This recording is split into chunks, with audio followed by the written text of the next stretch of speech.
नमस्कार मित्रांनो, मी धनज्योतमधनं धनराज बोलतो. आज आपण पक्षी बघणार आहे. पाच महिने 25 दिवस झाले आमच्याकडे पाऊस पडत होता आणि तरी पक्षी आपला मध्येच होता. शेडमध्ये फ्री रेंजला काही सोडलेला नव्हता. मध्ये मध्ये थोडंसं सोडलं आपण 8-1 दिवस.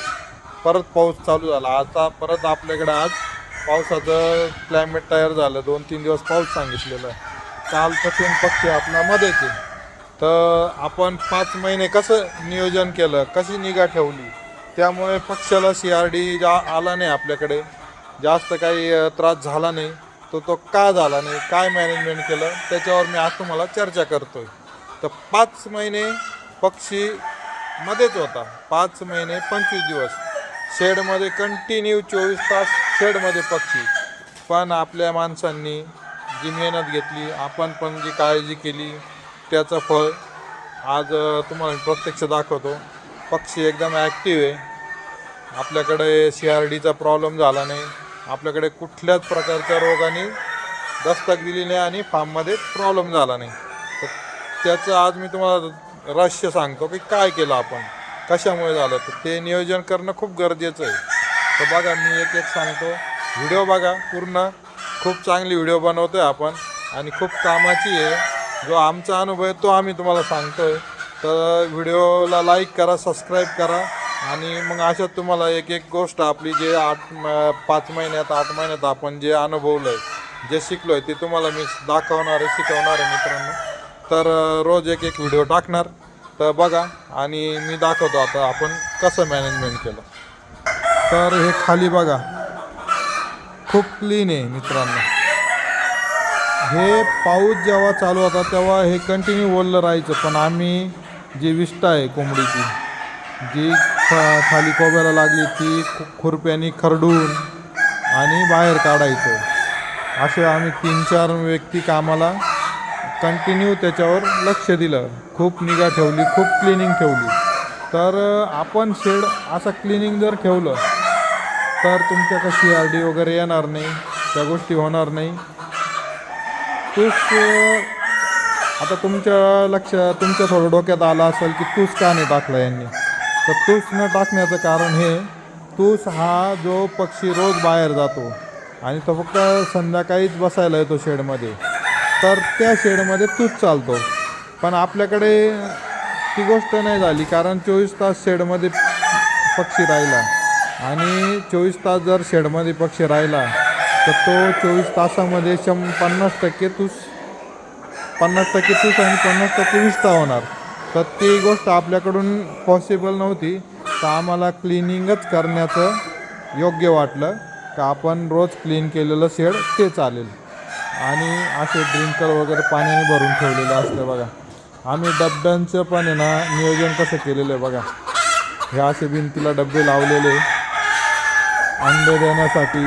कोंबडीला डब्बा कापून लावण्याचं कारण असं की कोंबडीला मोठा डब्बा जर लावला तर कोंबडी काय करते, एका डब्यामध्ये 3-3, 4-4 कोंबड्या बसतात. मग ते 3-3, 4-4 कोंबड्या बसल्या की मग जी खाली कोंबडी असते तिची डेट होते, तिला श्वास घेता येत नाही, तिला दाबल्या जातं त्यामुळे. आणि खुड कोंबडी जर झाली मित्रांनो तर तिला डब्यातून असं काढून खाली टाकायचं. हे नियोजन करायचं मित्रांनो. तर हे झालं. वरती लाईट लावलेली आहे. आपण संध्याकाळी 10-11 वाजेपर्यंत लाईट चालवतो, मग त्याच्यानंतर बंद करतो. त्याने काय होतं, अंड्यांची ग्रोथ, जे अंड्यांचं कवच तयार होतं तर ते रात्रीचं तयार होतं. त्यासाठी त्याला बघा, गावठी पक्षी आहे कसा लगेच आक्रोश करतो आपल्यावर, लगेच ॲक्टिव्ह होतो, लगेच आपल्या मागे लागतो. तर याला म्हणतात गावठी.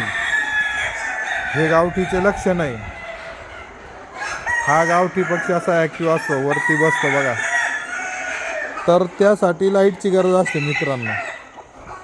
ते कवच, अंड्याचं कवच तयार होण्यासाठी लाईटची गरज येते. आता बघा, ह्या डब्यामधून मी 2 कोंबड्या काढल्या. तर हा डबा जर मोठा असता तर एक कोंबडी बसली असती. मग आता ह्या डब्यामध्ये फक्त 2 कोंबड्या बसू शकतात, तिसरी नाही बसू शकत. तर त्यासाठी डब्बा कट करून लावलेला कधी चांगला. आणि एका डब्यामध्ये 2 डबे होता मित्रांनो तुमचे. तर असं नियोजन केलेलं बेस्ट आहे माझ्या हिशोबाने. तर काय वाटतं तुम्हाला, करून बघा मित्रांनो. हे बघा मी तुम्हाला दाखवतो आता. यामध्ये 2 कोंबड्या बसलेल्या बघा. हे बघा अशा कोंबडीला कोंबडी दाबते. आता हे छोटं झाल्यामुळे हे डब्बा छोटा झाल्यामुळे काय झालं तर त्या दुसऱ्या कोंबडीला दुसऱ्या बाजूने श्वास घेता येतो आणि त्याच्यावर तिसरी कोंबडी येऊन नाही बसत, कारण तिला जागा नाही राहत. तर त्यामुळे एक डब्बा कट करा आणि एका डब्याचे 2 डबे करून लावा. तुमच्या डब्यांची कॉस्ट पण कमी होऊन जाते आणि कोंबडीची मरतूक पण कमी होते. तर काय वाटलं, कसं वाटलं मित्रांनो सांगा. आज हे बघा इथं पण 3 कोंबडी तरी बघा. हे बघा 1 2 आणि हे 3. तर ह्या छोट्या डब्यात जर 3 बसू शकता तर विचार करा मोठ्या डब्यामध्ये किती बसू शकता. आणि जी शेवट तळाला असते कोंबडी तर तिची काय होती, डेट होती. मग कोंबडीची मरतूक वाढते. आम्ही जर डब्बा आम्ही जेव्हा चेंज केला, कट करून लावला, तर आमच्याकडे ती मॉर्टॅलिटी कमी झाली. त्याचा अनुभव आम्ही घेतलेला आहे. आमच्या काही कोंबड्या दगावल्या, त्यानंतर आम्हाला कळलं, मग आम्ही कट करून लावायला लागलो. तर आमच्याकडे आता ती गोष्ट होत नाही. अजून दुसऱ्या साईडला मी दाखवतो तुम्हाला किती कोंबड्या बसला. तोपर्यंत बघा फीडचे भांडे आपण असे भरूनच ठेवतो. हा बघा कसा माझ्या आक्रमक करतो बघा. हे बघा हा गावठी पक्षी. हा बघा किती आक्रोश करतो लगेच. म्हणजे गावठी कोंबडा असा असतो. हा गावठी कोंबडा आहे. हा लगेच आक्रोश करतो, लगेच माणसाला टोचायला बघतो. हे बघा, तर याला म्हणतात प्युअर गावठी. कसं वाटतं मित्रांनो गावठी तडका. आपण बोलूया अजून पुढचं, बघूया नियोजन.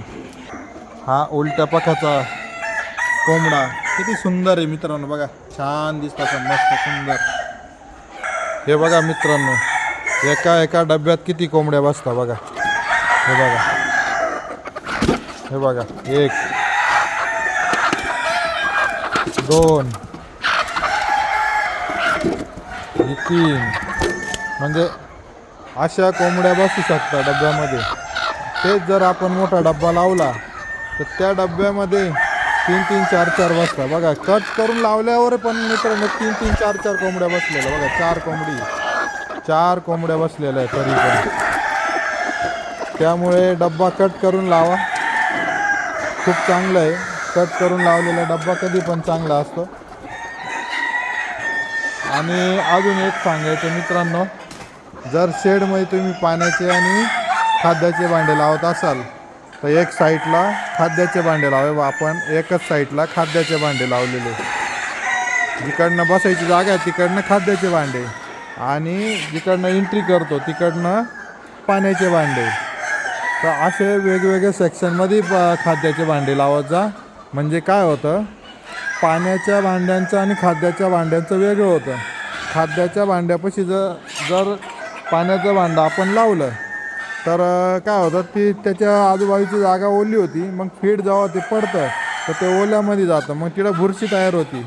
बुरशी तयार झाल्यानंतर मग CRD सारखे बरेच आजार कोंबडीला येतात. मग कोंबडी दगावते आणि आपल्या लक्षात येत नाही की हे का होतं. आपण औषधं गोळ्या सर्व देतो, ट्रीटमेंट करतो कोंबडीवर, पण तरी पण ते लवकर कंट्रोल नाही होतं. त्याचं रिझन हेच. आम्ही तेच करून बघितलं, एक प्रयोग केला, आम्हाला खूप प्रॉब्लेम आले. तर मग एक करून बघितलं. ते करून बघितल्यानंतर कळालं की नाही हे असं केल्याने असं होईल, तसं केल्याने तसं होईल. तर मग हे असे काही गोष्टी चुका छोट्या आहे, त्या चुका आपण क्लिअर करायच्या आणि बिझनेस करायचा. छान आहे, खूप चांगला आहे, परवडतो हा बिझनेस. आणि नियोजन करून जर केलं तर खूपच बेटर आहे. करायचं म्हणून करू नका. या तुम्ही आता कोंबडीला बसायला आपण कसं केलं ते दाखवतो. एक व्हिडिओमध्ये मी करून टाकलेलं होतं, पण परत दाखवतो आजच्या व्हिडिओमध्ये. बघा हे बघा मित्रांनो, आता मी दाखवतो तुम्हाला. असं कोंबडीला बसायला आपण केलेलं आहे क्रॉसमध्ये. तर ह्या याच्यावरती कमीत कमी आपल्याला 800 कोंबडी बसू शकते याच्यावर. एक याच्यावर असे आपण एका शेडमध्ये 5 केलेले. तर एका शेडमध्ये आमच्याकडे पाऊस जास्त आहे, त्यामुळे आपण कोंबडी एका शेडमध्ये फक्त 3,000 ते 4,000 ठेवणार आहे. 3,000 त्याच्यावर पण नाही ठेवणार आहे मित्र. तरी असं नियोजन आहे. आजच्या दिवशी तुमच्यासाठी एवढी माहिती दिली. चॅनलला सबस्क्राईब करा, म्हणजे जी व्हिडिओ पडेल तर ती तुमच्यासाठी मी टाकत राहील, एक माहिती देत राहील. जे अनुभव मला येणार तो मी तुम्हाला शेअर करणार मित्रांनो. तर कसं वाटलं, काय वाटलं, लाईक करा आणि कमेंटमध्ये सांगा की तुम्हाला ही माहिती कशी वाटली मित्रांनो. धन्यवाद, नमस्कार.